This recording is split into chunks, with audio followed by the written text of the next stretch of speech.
Oh no. When I get tagged like this, it's rarely for something good. What did you do? I really am a nice person, but I can't stop myself from giving snark to the white people at Asian grocery stores. I'm sorry.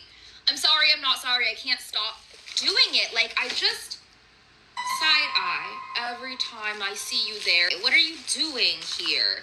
And like, That's not good. Don't do that. There's so much I want to say. I don't even know where to start. Couldn't help but notice that you follow me. And if you follow me, you know that I talk about food. I talk about food quite a bit. And the reason I talk about food is not just because I love food, but because I think food is a great unifier of people, if not the great unifier of people. Because somewhere along the line in everyone's life, they have some kind of attachment, some kind of emotional attachment to food. Everybody has a favorite food. Everybody has the last meal that they want to have on earth, or the smell of something reminds them of somebody that they love, or they have memories of having a late night snack with their dad. Anything, so many things.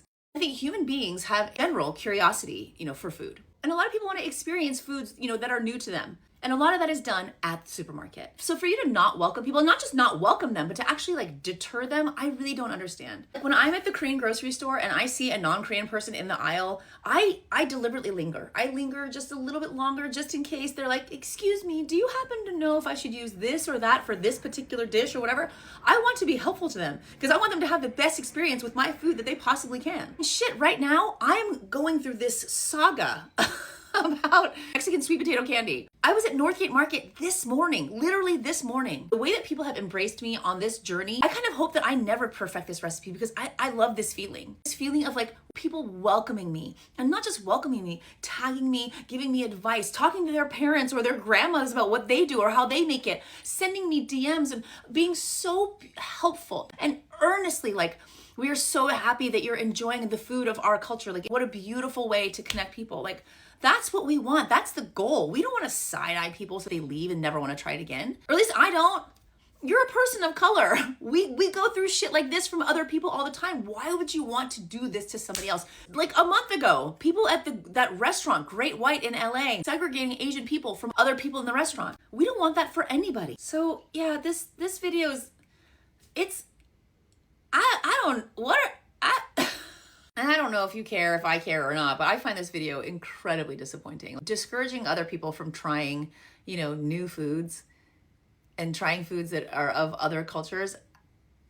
I don't know. I feel like that's going backwards. It's really funny that Jillian Michaels is threatening to sue Bob Harper, Dr. Huizinga, Netflix, and everybody involved in the Biggest Loser documentary on Netflix, Fit for TV. And I think it's really funny that she's talking about being misrepresented or misrepresenting things when you consider that she not only a few days ago went on CNN and grossly misrepresented slavery.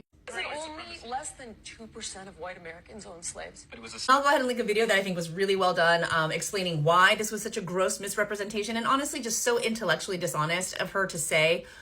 So go watch that because it's really good. And I'm honestly not even here to talk about the lawsuit. I'm here to talk about how Jillian Michaels is oh, I was painted as the villain. Everybody thought I was the bad guy and Bob Harper was the good guy. It's we're both the bad guy, just to clear that up. But I drank so much of the fucking Jillian Michaels Kool-Aid. It took me decades to unlearn all of the toxic shit that she taught me over the years. And I will say that this lady was pretty much the Pied Piper of all of the negative things, all of the toxic, harmful, terrible things that I thought I had to do in order for me to love myself. Now, I won't blame her entirely because, oh my God, the early 2000s was just trauma as entertainment, everywhere you looked, with shows like The Swan, which was basically change every single fucking thing about you, literally every inch from the top of your head to the bottoms of your feet. We're gonna change the whole thing, and that's the only way anyone will ever find you remotely attractive or you will ever be worthy of anything good. God, that show was so fucking toxic. Next Top Model, do we even need to say anything about this show? Oh my God.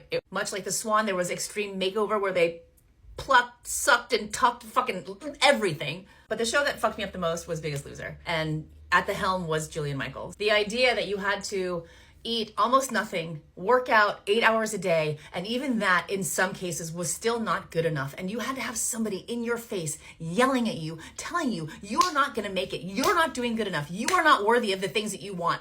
Man, I'm so glad that shows like this are being exposed for what they are and for what they have done to people and to society at large. I'm still unlearning a lot of, fat phobia and toxic diet culture and shit like that. But I at the time, I thought Jillian Michaels was a shit. I'm so glad that I can now see her for exactly what she is.